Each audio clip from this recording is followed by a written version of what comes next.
అదే RTV app వార్తల్ని క్షణాల్లో చదివే అవకాశం ఉంటుంది. ఒక న్యూస్ పేపర్, ఒక టెలివిజన్ ఛానల్ మీ చేతుల్లో ఎప్పుడూ ఉంటాయి. తెలంగాణ ప్రభుత్వము రైతు మహోత్సవాలు నిర్వహిస్తుంది. రైతు మహోత్సవాల్లో భాగంగా ఉద్యానవన శాఖ నుండి ఏమేం పంటలు పండిస్తున్నారు, ఎక్కడ ఎన్ని ఎకరాల్లో విస్తీర్ణం ఉంది, ఆ పంటలకు సంబంధించిన పూర్తి వివరాలు అడిగి తెలుసుకుందాం. ఉద్యానవన శాఖ అధికారులు ఉన్నారు. మేడం చెప్పండి, ముఖ్యంగా నిజామాబాద్ జిల్లాలో ఉద్యానవన శాఖ ఆధ్వర్యంలో ఏమేం పంటలు పండుతున్నాయి, ఎన్ని వేల ఎకరాల్లో విస్తీర్ణం ఉంది, ఇక్కడ మీరు స్టాల్స్ ఏర్పాటు చేశారు. ఈ స్టాల్స్ ఏర్పాటు చేసిన క్రమంలో 30,000 ఎకరాలు ఉన్నదండి. మొత్తం మామిడి, ఆయిల్ పామ్, ఎక్కువ ఆనియన్, వెజిటేబుల్స్ అన్నీ కలిపి మనకు 30,000 ఎకరాల వరకు ఉంది ఉద్యాన పంటలు. దాంట్లో మనం ఎక్కువ ప్రోత్సహించేది, ఎక్కువ శాతం మనకి డ్రాగన్ ఫ్రూట్ ఒకటి ఎక్కువ శాతం ఇంపార్టెన్స్ ఇస్తున్నారు. మామిడి ఇప్పుడు మళ్ళీ ఇంక్రీజ్ అవుతుంది. ఆల్రెడీ పపాయ ఉన్నది, బనానా ఉన్నది, ఆయిల్ పామ్ కూడా ఇప్పుడు ఇస్తున్నాం. వీటన్నిటికీ రాయితీలు కూడా ఇస్తున్నాం. ఎంత పర్సెంట్ రాయితీలు ఉంటాయి? 50% ఉంటుంది. 60 నుంచి 40, 3 ఏళ్ళు ఇస్తాం మనం. ఏ పంటలకు ఇస్తారు రాయితీలు? మనం మామిడికి ఇస్తాం, నిమ్మకి ఇస్తాం.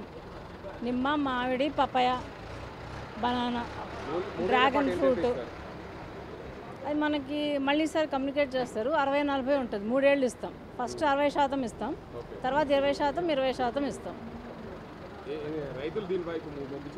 మొగ్గు చూపుతున్నారు, కంపల్సరీగా చూపిస్తారు మనకి. ఎందుకంటే మనకి ఈసారి ఆయిల్ పామ్లో మనకి ఈసారి నుంచి ఫ్రూట్ వస్తుంది.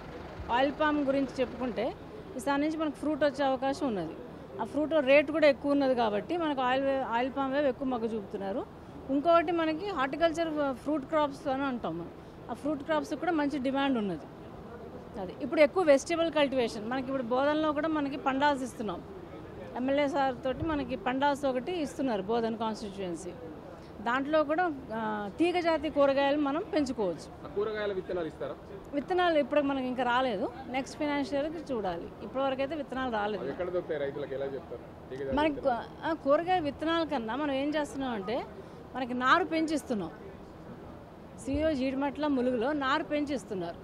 ఒక 30 నుంచి 45 రోజుల వరకు నారు పెంచి హెల్దీగా అవి మన రైతులు తీసుకొచ్చుకున్నారు. అలా కూడా మనం ఏరియా పెంచుతున్నాం. బాగుంటున్నాయండి అన్నీ హెల్దీగా. వాళ్ళు కొద్దిగా లేట్గా వెళ్ళి దాన్ని బట్టి ప్రికాషన్స్ తీసుకుంటున్నారు. అక్కడ లోడింగ్ అంతా ఏం ప్రాబ్లం ఉండదు, హెల్దీగానే ఉంటాయి. నిజామాబాద్ జిల్లాలో 30,000 ఎకరాలకు ఏదైతే హార్టికల్చర్ ద్వారా వివిధ రకాల పండ్లు, కూరగాయల పంటలు పండిస్తున్నాం. మొత్తంగా పూర్తి స్థాయిలో అత్యధికంగా పామాయిల్ వైపు మొగ్గు చూపుతున్నారు. దాని తర్వాత మామిడి పంట వైపు రైతులు వస్తున్నారు. కూరగాయలలో తీగజాతికి సంబంధించి పూర్తి స్థాయిలో అన్ని రకాల పంటలు పండించే దిశగా తెలంగాణ రాష్ట్ర ప్రభుత్వము ములుగు జిల్లాలో ప్రతిష్టాత్మకంగా అక్కడ నారు పెంచి ఇక్కడికి తీసుకొచ్చేందుకు రైతులకు మేము అవగాహన కల్పించాము. బోధన్ ప్రాంతంలో అయితే రైతులకు పూర్తి స్థాయిలో పంటలు, కూరగాయలు పెట్టేందుకు అక్కడ ఉన్న స్థానికంగా ఎమ్మెల్యే పూర్తి స్థాయిలో రైతులకు అవగాహన కల్పిస్తూ ఆ ప్రాంతానికి కూరగాయలు పెంచే దిశగా మమ్మల్ని అధికారులు ఎప్పటికప్పుడు అడుగుతూ తెలుసుకుంటున్నారని చెప్తున్నారు. మరోవైపు చూసుకోవచ్చు, ఇక నిజామాబాద్ జిల్లాలో అత్యధికంగా హార్టికల్చర్ ద్వారా ఉండే పసుపు, అదేవిధంగా కూరగాయలకు సంబంధించి పూర్తి స్థాయిలో రైతులు ఏ రకంగా పంటలు పండించాలన్నది దానికి సంబంధించి పూర్తి స్థాయిలో అవగాహన అయితే మేము కల్పిస్తున్నాం. నిజామాబాద్ జిల్లాలో పూల సాగుతో పాటు అత్యధికంగా పండ్లు, కూరగాయలు అధికంగా సాగు అవుతున్నాయి. మరోవైపు పట్టు పరిశ్రమ, ఉద్యానవన శాఖకు సంబంధించి మరోవైపు సెరికల్చర్ డిపార్ట్మెంట్లో ఏమేమి సాగు చేస్తారో వాళ్ళకు రైతులకు ఎలా అవగాహన కల్పిస్తారు. నిజామాబాద్ జిల్లాలో పట్టు పరిశ్రమనే ఒకప్పుడు ఫేమస్గా ఉండేది. అప్పుడు నిజామాబాద్ జిల్లా వ్యాప్తంగా అత్యధికంగా పట్టు పరిశ్రమ సంబంధించి రైతులు ప్రోత్సాహంగా ఉన్నారు. ఇప్పుడు రైతులు పట్టు పరిశ్రమకు సంబంధించి రైతులకు ఎలా అవగాహన కల్పిస్తారు? చెప్పండి, మీరు ఈ పట్టు పరిశ్రమకు సంబంధించి మీ సెరికల్చర్ డిపార్ట్మెంట్లో ఎంత సాగు అవుతుంది, ఏంది పరిస్థితి? నమస్కారం అండి, నా పేరు డాక్టర్ రాఘవేందర్. నేను సెంట్రల్ సిల్క్ బోర్డు నుండి వచ్చినాను. సో ఈ పట్టు పరిశ్రమ అనేది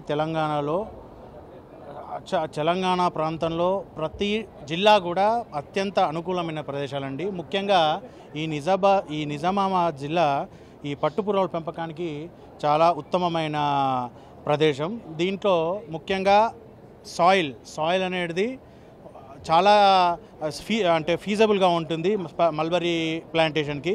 సో జనరల్గా మన తెలంగాణలో మొత్తము 16,000 ఎకరాల విస్తీర్ణం ఉంది మల్బరీ సాగు. దాంట్లో 7,000 చిల్లర రైతులు ఉన్నారు. సో ఈ నిజామాబాద్ జిల్లాలో ముఖ్యంగా ఏంది కదంటే, ఉమ్మడి నిజామాబాద్ జిల్లాలో వివిధ ప్రాంతాల్లో ఈ పట్టు సాగు అనేది చాలా ఇప్పుడు గత 4 సంవత్సరాల నుండి ఎక్కువైంది. మధ్యలో కరోనాలో ప్రాబ్లం అయ్యి కొంత ఇబ్బంది అయినా కూడా మళ్ళీ దాన్ని రివైవ్ చేసుకొని దీనిలో ఉన్న లాభాలను చూసి రైతులు రావడం జరుగుతుంది. సో ముఖ్యంగా మనం ఈ మల్బరీ పట్టుపురుగుల పెంపకంలో ముఖ్యంగా మనకు కావాల్సింది మల్బరీ ఆకు. ఈ నాణ్యమైన మల్బరీ ఆకు ఎప్పుడు వస్తుందో అలాగే మన ఏదైతే వాతావరణ అనుకూలతను బట్టి ఈ సిల్క్ వామ్ రేరింగ్ అనేది జరుగుతుంది. అంటే ప్రధానంగా నిజామాబాద్ జిల్లాలో 8,000 ఎకరాలు సాగు అవుతుంది. దాన్ని ఎలా రైతులకు ప్రోత్సాహాలు అందిస్తున్నారు? సో ముఖ్యంగా ఇప్పుడు ఉమ్మడి నిజామాబాద్ జిల్లాలో దగ్గర ఒక 500 ఎకరాల దాకా ఇప్పుడు ప్రజెంట్గా ఉందండి. సో దీంట్లో మన సెంట్రల్ సిల్క్ బోర్డు మరియు రాష్ట్ర పట్టు పరిశ్రమ శాఖ సహకారంతో రైతులకు 50% సబ్సిడీ అనేది మనం ఇవ్వడం జరుగుతుంది. ఈ 50% సబ్సిడీలో మొక్క నుండి మొదలు పెడితే తర్వాత రేరింగ్ షెడ్ చూడండి, ఈ రేరింగ్ షెడ్ కానివ్వండి. సో దీంట్లో మనం రేరింగ్ స్టాండ్స్ ఉన్నాయి అక్కడ. సో చంద్రికాస్ ఇవన్నీ కలిపి కూడా మనకు 7.5 lakhs యూనిట్ కాస్ట్లో భాగంగా 50% జనరల్కి ఇస్తారు, 75% SC 65% SC STకి ఇస్తారు. సో ఇలా మనకు సపోర్ట్ చేస్తూ ఉంటారు డిపార్ట్మెంట్. మొత్తంగా చూసుకోవచ్చు తెలంగాణ రాష్ట్ర ప్రభుత్వం ఏదైతే మల్బరీ సాగు అత్యధికంగా ప్రోత్సాహాలు చేస్తే మొదటగా ఏదైతే రైతులు పండించేందుకు ముందుకు వచ్చినప్పుడు వారికి మొక్కలన్నింటి కూడా తీసుకొచ్చి వారికి కటింగ్ చేసి ఇచ్చి రైతులను సాగు చేసేందుకు ఈ దశలో మొదట ప్రారంభిస్తారు. ఇక్కడ నుండి ఈ దశగా వచ్చేసరికి రైతులకు మంచి నాణ్యమైన ఆకుంటే తప్ప ఏదైతే మల్బరీ పురుగులు విత్తనాలకు మొదటగా గుడ్ల దశ నుండి ఈ రకంగా వస్తుందని చెప్తున్నారు.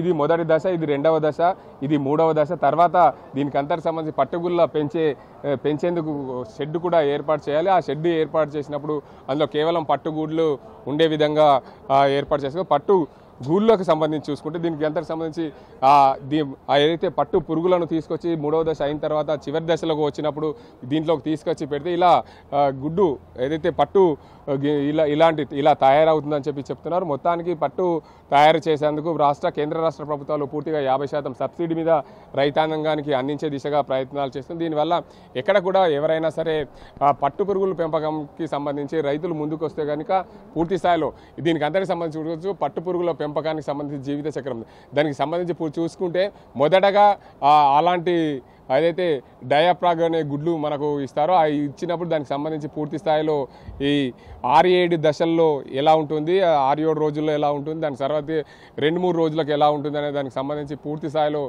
ప్రభుత్వము రైతులకు అవగాహన కల్పించే దిశగా పట్టు పురుగులకు సంబంధించి ఏర్పాటు చేసిన పరిస్థితి. ఏదేమైనప్పటికీ మొత్తంగా తెలంగాణ రాష్ట్ర ప్రభుత్వం రైతాంగానికి అవగాహన కల్పించేందుకు రైతు మహోత్సవాలు నిర్వహిస్తున్న నేపథ్యంలో పూర్తి స్థాయిలో చివరి రోజు రైతులకు అవగాహన కల్పిస్తున్నారు. స్థానికంగా ఉండే సైంటిస్టుల ద్వారా తీసుకొచ్చి రైతులకు అవగాహన కల్పించే దిశగా ప్రభుత్వం ప్రయత్నం చేస్తుంది. పట్టుపురుగుల పెంపకానికి సంబంధించి సెరికల్చర్ డిపార్ట్మెంట్ ద్వారా కేంద్ర రాష్ట్ర ప్రభుత్వాలు సంయుక్తంగా 50% సబ్సిడీ ఇచ్చే దిశగా ప్రయత్నాలు చేస్తున్నారు. రైతులు కూడా ఇటువైపు మొగ్గు చూపితే ఏదైతే స్వల్పకాలంలో అధిక లాభాలు ఆర్జించే విధంగా ఉంటుందనే ఉద్దేశం మీద ప్రభుత్వం వీరికి అవగాహన కల్పిస్తూ ఏదైతే ఉద్యానవన శాఖ సెరికల్చర్ డిపార్ట్మెంట్ ద్వారా రైతులు ఇటువైపు రావాలని చెప్పి డిపార్ట్మెంట్ వాళ్ళు చెప్తున్న పరిస్థితి. ఇది ఇక్కడ పరిస్థితి. కెమెరా సజీంతో గంగారెడ్డి, RTV నిజామాబాద్. మరిన్ని వీడియోస్ కోసం ఛానల్ ని సబ్స్క్రైబ్ చేయండి. లేటెస్ట్ అప్డేట్స్ కోసం వాట్సాప్ ఛానల్ ని ఫాలో చేయండి. అండ్ లింక్ డిస్క్రిప్షన్ లో ఉంది.